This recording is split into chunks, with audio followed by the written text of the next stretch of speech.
Hello. This lesson is going to be over Accounting 1. We are in Chapter 5 working on Lesson 2. And this lesson is over the bank reconciliation. So when you have a bank account, every month you're going to receive a bank statement. Here's the example from the book. The bank statement is going to be sent to you by the bank. It's going to show you all the checks that have come through that you wrote, all the deposits that you've made, any service charges that the bank charges you to have your account, what your current balance is, things like that. So the bank statement, for your definition, is a report of deposits, withdrawals, and bank charges and balances sent to the depositor by the bank. Nowadays, a lot of those are sent electronically. So each month I get an email with my balances. So some things to know about your bank statement. The bank receives checks that you have written and will deduct those from the amount in the bank. Those are called canceled checks, and banks used to send back your actual canceled check. Now, most of the time, the bank will keep those on file for you so you don't have to keep them, because legally you have to keep your canceled checks for so many years. They'll usually keep those and send you just a copy of them. And especially now with so many banks offering deposits with an app on the phone. So for example, nowadays, if somebody writes me a check, I don't even have to take that check to the bank. I can go into the app, use my phone, take a picture of it, and it makes a deposit. And I still have possession of the check. It's no longer good, but I still have possession of it, and the person who wrote it does not get that back. So sometimes on your bank statements, you need to make sure that you always look at it. Now, the bank very seldom will make any errors, but there could be a difference between the balance on your bank statement and the balance in your checkbook. And four main reasons for those differences.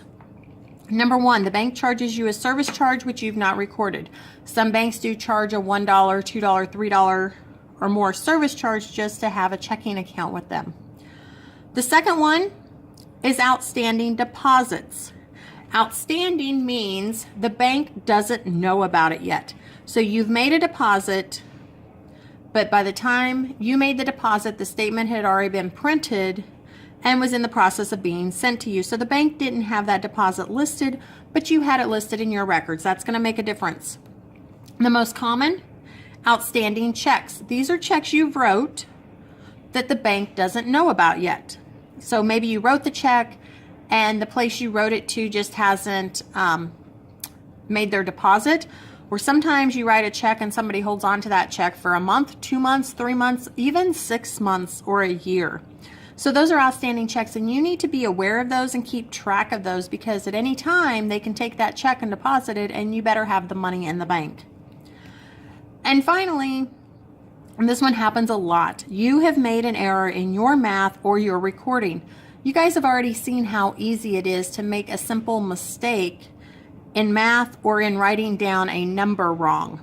So if you wrote down the number wrong, let's say you wrote a check for $100, but you accidentally recorded it as 10.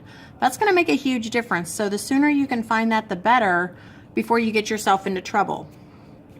So you want to use the statement every time it comes to verify your records. If you do find that the bank has made an error, you need to let them know as soon as possible, and they can correct it. After so long, the bank does not have to correct anything. But as soon as you get your statements, you need to make sure that your records are correct. So what we're going to do now is we're going to do a bank reconciliation. Now, if you're in class, I will provide you with one of these that you can glue into your notes. We're going to go ahead and fill this one out together. So you've got your bank statement. It comes in the mail. We're ready to record a reconciliation. Now, you can print these off online if you want to use them for your personal records. A lot of times your statement will have these on the back of them. They all look a little bit different, but they do basically the same thing to do them. So the first step is we're going to put the date. This is the date the reconciliation is prepared. So I'm going to put that over here. Okay, it is not the statement date. A lot of people get confused on that one. Okay, the date is not the date on the statement. It's the date we're preparing this. So we're going to pretend like today is August the 31st. That's the date. Okay, next, we're going to look at what our check stub balance is. And that's going to go here in number 2. So we're going to look at our next unused check stub. That is going to be, if I can show you what my book looks like. Zoom in a little bit here. This is the next unused check stub. This comes out of my checkbook. It was check number 14. And the balance on this one, don't worry about the service charge yet because we haven't done that one, is going to be $4,972. So we're going to put the 14th and we're going to put the amount of $4,972. Okay. Again, you can put the dash or you can put 2 zeros there for the cents. The third thing we're going to do is we're going to look and see if the bank charges us any service charges. We're going to know that because we're looking on our statement from the bank, and we're going to look across. All bank statements are different, but if we look through here, oh, here's a service charge of $8. And you can see down here, service charge SC of $8. They've deducted that out of our account. We didn't know about that. So we need to make sure that we list that here in the description. So we're just going to put service charge. You can abbreviate that if you like. The amount was $8. Okay. It doesn't look like we had any other deductions from the bank. So total bank charges, $8. Adjusted check stub balance. So this is step number 4.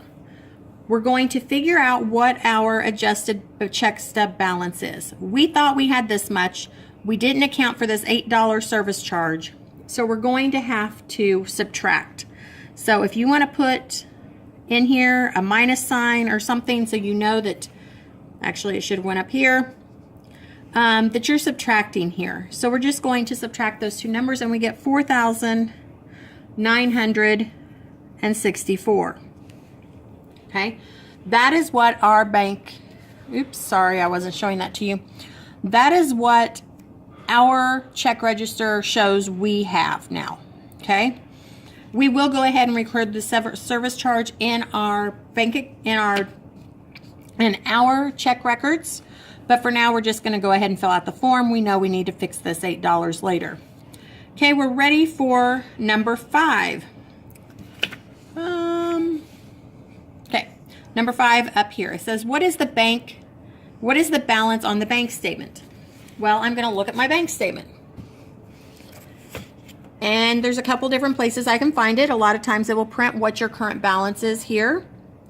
Or I can look at the bottom with my balance column and find the same number. It's $5,304.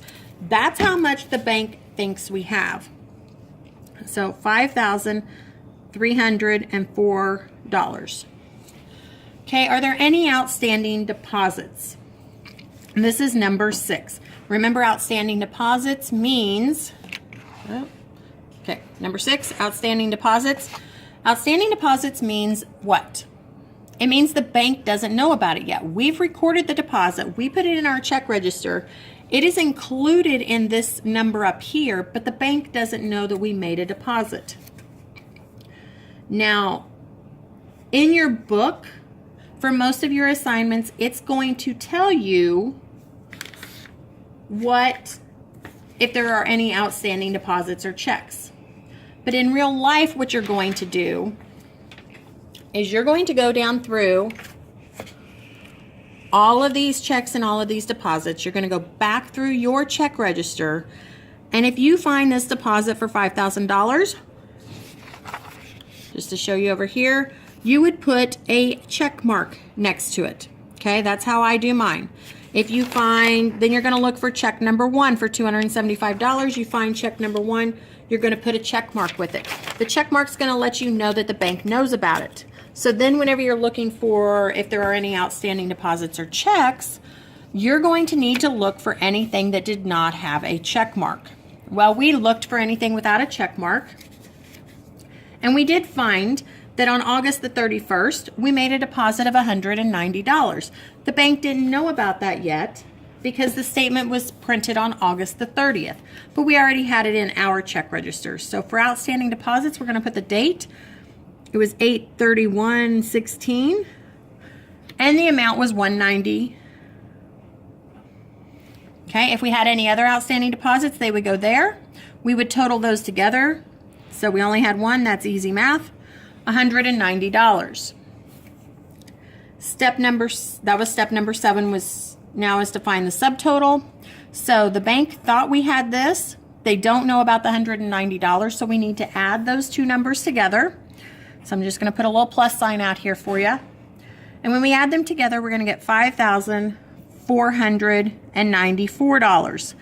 Okay, now we need to look for any outstanding checks. That's going to be step number 8. So again, your book's probably going to tell you if you have outstanding checks, but in real life or in some of your other problems, you may actually have to go back through and do the little check marks, look for anything that the bank is not on the bank statement, and that is your outstanding checks. So for this example, it looks like we had 2 outstanding checks. The bank didn't know about check number 12, which was for $30, and the bank didn't know about check number 13, which was for $500. Okay, so we need to list those here. Anything the bank doesn't know about. We're going to add those two numbers together to get our total outstanding checks, which is $530. Then we're going to subtract. So there's your minus sign. So it's 5,494 minus 530 because we need to deduct that out. So that equals 4,964. Okay, here's where you need to pay close attention. Step number 10 is compare the balances. These must match. What you show in your check register must match what you've adjusted that the bank would show. So the adjusted balances must be the same. If they're not, you need to look for a mistake. Did you miss recording the service charge? Did you miss writing down an outstanding check or deposit? Did you miss add somewhere? You need to find it before you go on. Okay, so I said we had this service charge of $8. We need to record that into our next unused check stub. Okay, so here we had our next unused check stub, and let's just say our subtotal was $4,972. Okay, that's what was already on here. Sorry, I shouldn't have cleared that one out. Okay, so we're going to write in here what are our other things. Remember I said we weren't worrying about other things earlier? Now we are. Our other things are like our service charges, any automatic withdrawals, automatic deposits. So we're just going to put service charge. You can abbreviate that if you want. And it was for $8. Okay. Step number 2, we're going to write the total. Oops, I've got the wrong paper here, but so step number 2, it'll be fine. We're going to write what is our total other charges. Well, the total other charges for this case was $8. Then we need to find our subtotal again. So if we had this, we're subtracting 8 for our service charge. That's going to leave us with 4,964. I've got an extra line in there when I was trying to make the form, so don't worry about that. So that's our subtotal. We can still use this check. Okay, so that is recording that. The next thing we need to do, because we took this $8 out of our account, we have to, of course, make a journal entry for it. So we're going to make a memorandum. Let me get to the right paper here.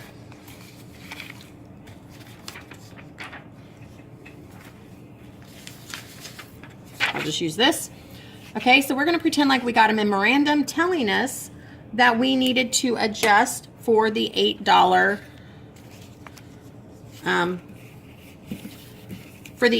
service charge. So on your notes, if you're in my class, I've given you some of the labels. And you're going to look for the one, it was 5/1, because this is the first journal transaction we're doing for this chapter. August the 31st, we received the bank statement showing the August bank service charge of $8. This was memorandum number 3. I just typed these straight out of the book so you didn't have to rewrite them. Put those in your notes.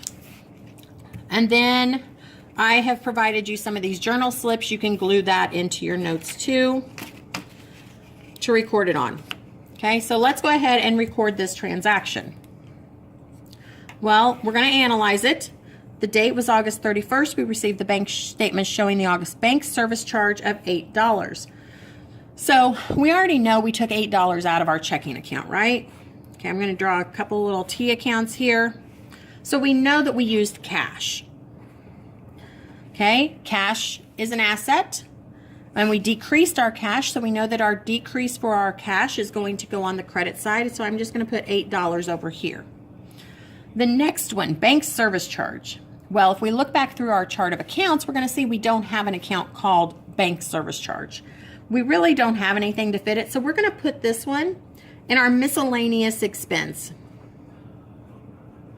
Okay, miscellaneous expense is an expense, and so and it's increasing, so it's going to increase with a debit. Okay, now we have a debit, we have a credit, we know that. In our journal, we need to make sure that we record any debits first. So we're going to start with the date. It was August 31st. Okay. We had cash and miscellaneous expense. Well, cash has a special column. So let's go ahead and put the cash in the $8 credit over here. Okay. Then we know that we need to record our miscellaneous expense. That's a debit. There is not a special column for miscellaneous expense, so we have to write our account title.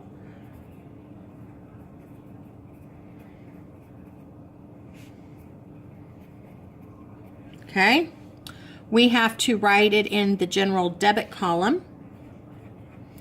We need to put how we know about this, so our document number, this was memorandum number 3, so an M3.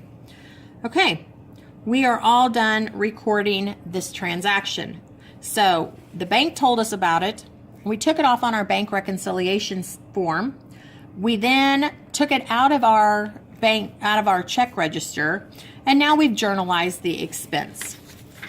So that is the end of 5-2. So if you look in your book, you're going to see there is one vocabulary word, bank statement, so you should have that in your notes. I gave that to you at the beginning of the video.